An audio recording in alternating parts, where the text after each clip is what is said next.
Vamos a analizar qué es la inocencia, quiénes son inocentes, y la relación de la inocencia con la ignorancia, con el sexo y con la angustia. Para ello consultaremos especialmente la obra más importante del filósofo danés Søren Kierkegaard, el concepto de la angustia. En el capítulo 2 dice: solo la inocencia es ingenua y a la par ignorante. La inocencia es la ignorancia. La inocencia es un saber que equivale a ignorancia. Su diferencia de la ignorancia moral es bien notoria, ya que aquella está determinada en la dirección de un cierto saber. Es decir, que la inocencia sea ignorancia no quiere decir que ser ignorante sea ser inocente, pues la ignorancia en la inocencia no se refiere a conocimientos específicos, sino a todo. Es una ignorancia absoluta, la ignorancia del conocimiento en sí, es estar en la nada. Indica: la inocencia es una ignorancia que viene determinada por el espíritu, pues su ignorancia gira en torno a la nada. Esta ignorancia es propia del espíritu cuando está puro, no es una ignorancia de la mente, en la cual fluye el entendimiento y el conocimiento. Por eso esta ignorancia en la inocencia es propia de los niños, que no saben ni comprenden, y por eso son inocentes.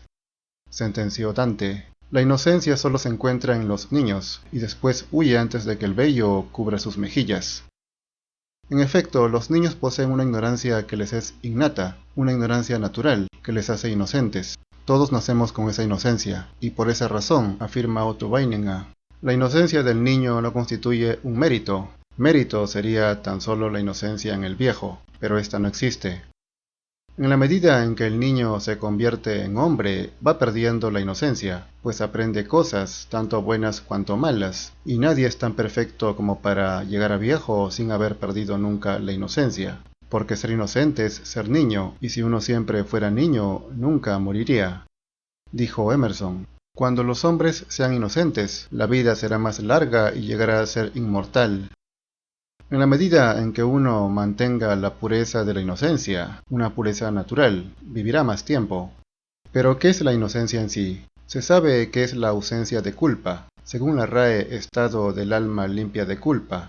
Kierkegaard refiere que todo hombre en realidad pierde la inocencia mediante una culpa, porque si no la perdiera por medio de una culpa, tampoco sería la inocencia lo que se habría perdido. El hombre jamás habría llegado a ser culpable si no hubiera sido inocente antes que culpable. Así la inocencia antecede a la culpa. Con la culpa desaparece la inocencia, pero también desaparece la ignorancia, porque uno mediante la culpa se da cuenta, conoce, y recién tiene conciencia de la inocencia, y desea recuperarla. Pero es imposible que haya inocencia cuando ya se la conoce, pues con el conocimiento de la culpa se va esa ignorancia natural y genuina, y con ello se pierde la inocencia.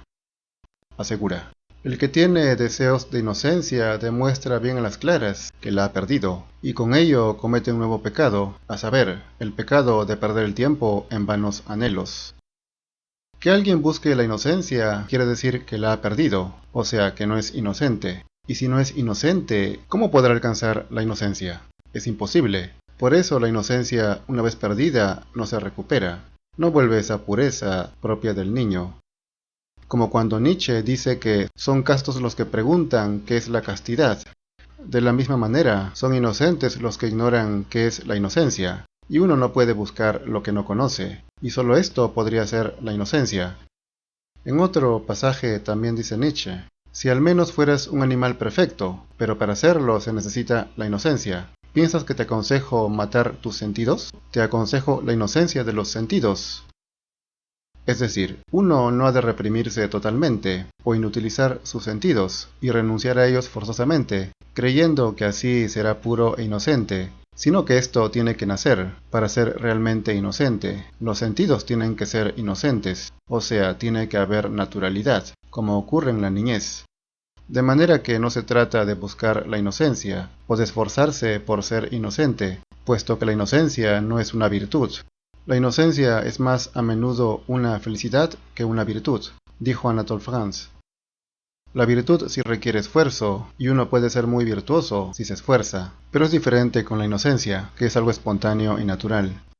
En cuanto a la inocencia en la sexualidad, dice Kierkegaard, en la inocencia está ya puesta la diferencia sexual, pero no en cuanto tal. Solo en el momento de cometer el pecado queda también puesta la diferencia sexual en cuanto a impulso. Es decir, en la inocencia ya hay sexualidad, los sexos, las diferencias sexuales entre el varón y la mujer, pero no hay impulso, deseo.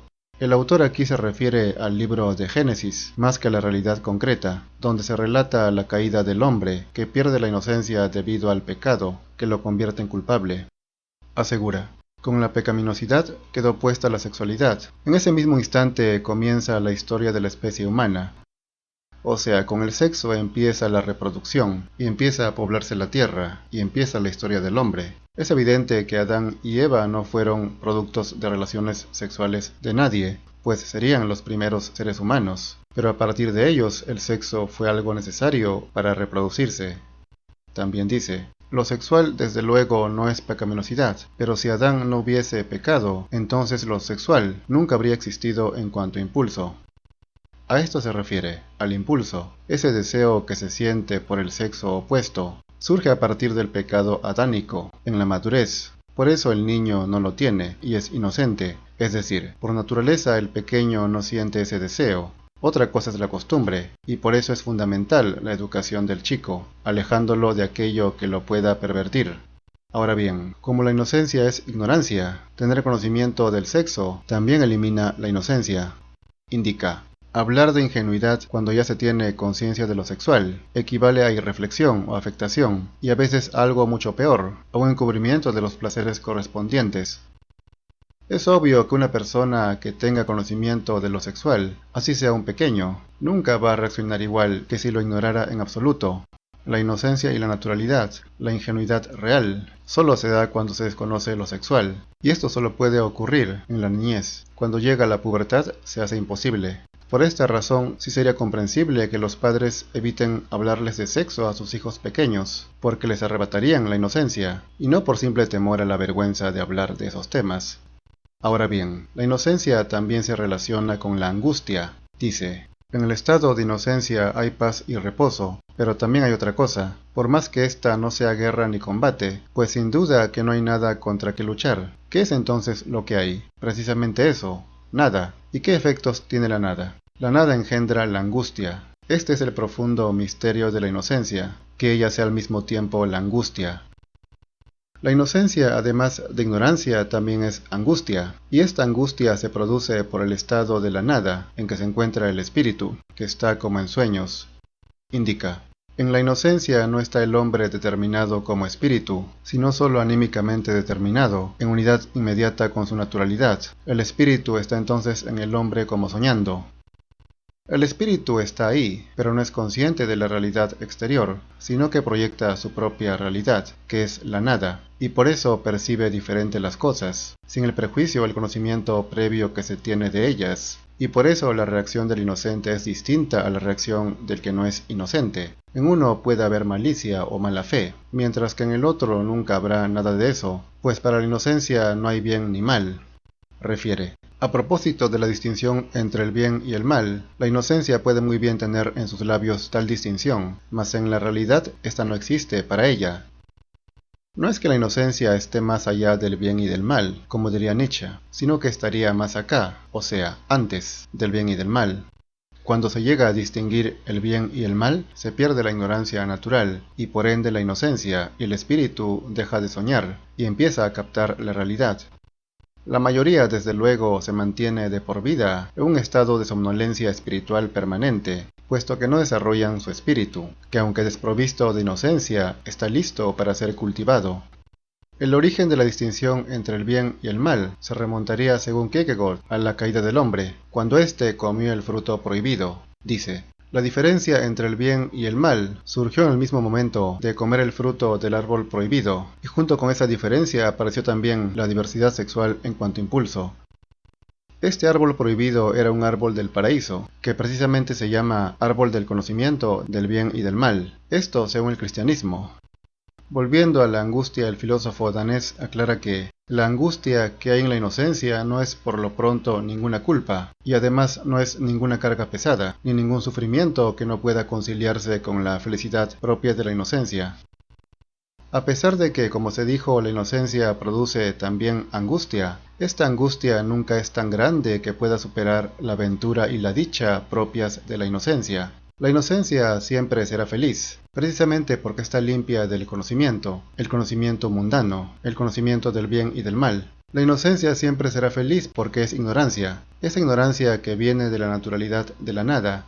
Esto también se relaciona con la famosa frase, la ignorancia es felicidad, al menos en el caso de los que todavía en la niñez son inocentes. Estos son genuinamente felices, por la ignorancia que naturalmente poseen. En cambio, los que ya crecieron y perdieron la inocencia y la ignorancia natural propia de la inocencia, adquirieron la ignorancia moral, mental, relativa a los conocimientos. Y precisamente esta ignorancia ahora a ellos les sirve para sentirse más alegres, más felices, en la medida en que menos sepan, pues la ignorancia es felicidad.